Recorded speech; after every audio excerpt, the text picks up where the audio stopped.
నమస్తే అండి, welcome to my channel Vijay Lokesh recipe. ఈరోజు మన వీడియోలో రుచికరమైన కోకోనట్ రైస్ ఎలా చేయాలో చూద్దామండి.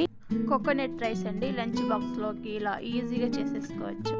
ముందుగా కడాయి పెట్టేసుకోవాలండి. కడాయిలో 4 టేబుల్ స్పూన్ల నూనె వేసుకొని 2 టీ స్పూన్ల పల్లీలు వేసుకొని దోరగా ఫ్రై చేసుకోవాలి. అలాగే 1 స్పూన్ మినపప్పు వేసుకోవాలి. ఆవాలు 1/2 స్పూన్ వేసుకొని కలుపుకోవాలండి.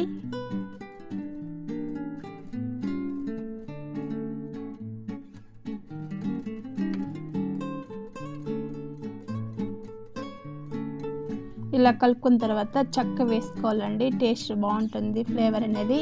ఆ తర్వాత లవంగం వేసుకోవాలండి, ఒక 2-3 అయినా వేసుకోవచ్చు. ఇదంతా ఒకసారి బాగా కలిసేలాగా ఇలా కలుపుకోవాలండి. ఆ తర్వాత మీ దగ్గర ఉంటే జీడిపప్పు వేసుకోండి, లేకపోతే స్కిప్ చేయండి. నేను ఒక 4 జీడిపప్పులు వేసుకుంటున్నాను. ఇలా పచ్చిమిరపకాయలు ఇలా నేరుగా చీల్చి వేసుకోవాలండి. ఇలా వేసుకున్న తర్వాత ఒకసారి ఇలా బాగా కలుపుకోవాలి. నేనైతే ఆచి ఇంగు వేసుకుంటున్నానండి, చాలా ఫ్లేవర్ అనేది చాలా బాగుంటుంది. 1 చెంచా వేసుకుంటున్నాను. ఇదంతా ఒకసారి బాగా కలుపుకోవాలి. ఆ తర్వాత ఒక రెమ్మ కరివేపాకు వేసుకొని ఒకసారి మళ్ళీ కలుపుకోవాలండి.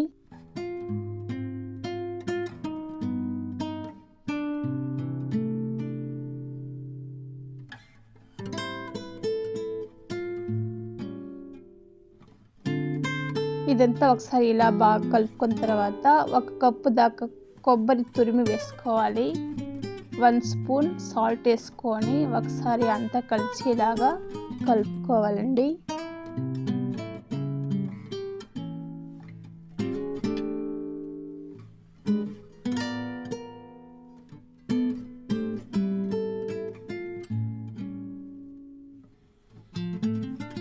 ఒక కప్పు కోకోనట్ తురుముకి 2 కప్పుల రైస్ వేసుకొని బాగా కలుపుకోవాలండి. ముందుగానే రైస్ చేసి పెట్టుకున్నానండి. ఈ రైస్ని పొడిగా ఉన్న రైస్ని అందులో వేసుకొని కలుపుకోవడం అండి. చాలా టేస్టీగా ఉంటుంది.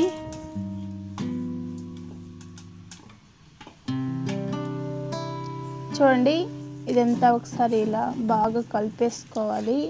ఇలా కలుపుకున్న తర్వాత స్టవ్ ఆఫ్ చేసుకొని పక్కన పెట్టేసుకోవాలండి. కోకోనట్ రైస్ రెడీ అయిపోయిందండి. ఈ లంచ్ బాక్స్లోకి చాలా టేస్టీగా ఉంటుంది.